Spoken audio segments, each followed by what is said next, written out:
As we weather what may be the worst economic downturn since the Great Depression, individuals, businesses, and government are all looking for ways to save. But just when we can least afford it, millions are being added to the cost of public construction projects, thanks to the opinions issued by a little-known state agency. Compensation for workers in each trade in public construction projects, regardless of whether they're union or open shop, are set by prevailing wage laws.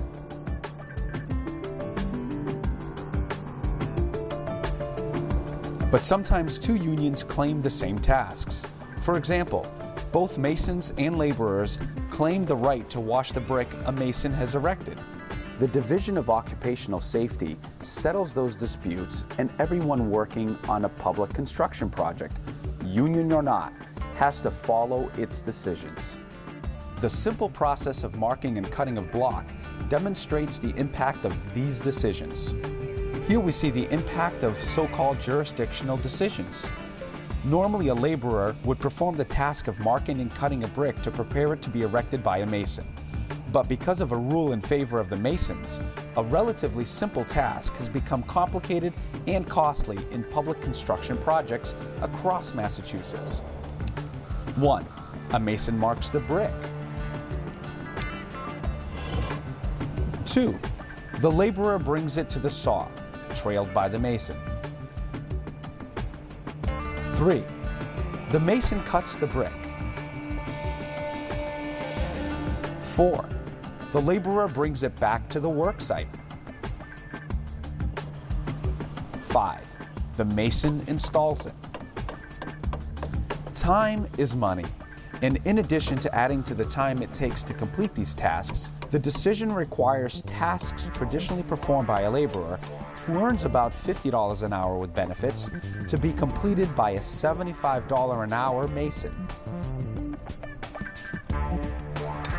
Can you tell which of these two people cleaning mortar is a mason or which is a laborer?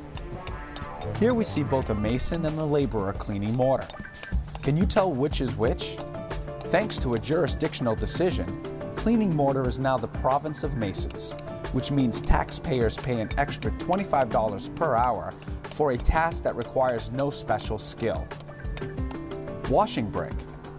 Here we see a laborer washing the brick that has been erected by a mason, as would be done on a private job performed by an open shop contractor. It's the kind of work any of us might do on a weekend day around our own homes. But because of another jurisdictional decision, $75 per hour masons, not $50 per hour laborers, must perform this work on public projects in Massachusetts. The cost of these jurisdictional decisions is staggering.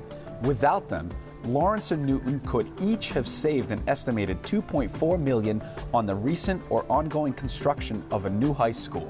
And the savings wouldn't come from having unskilled workers performing skilled jobs.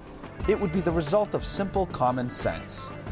The 20% of the Massachusetts construction industry that belongs to a union has the right to conduct their business however they choose. But with teachers, police, and firefighters being laid off across the Commonwealth, taxpayers shouldn't have to pay the tab for decisions that needlessly add millions to the cost of public construction, especially when we can least afford it. Let's end the practice of applying costly jurisdictional decisions to all public construction and use the savings to preserve essential services.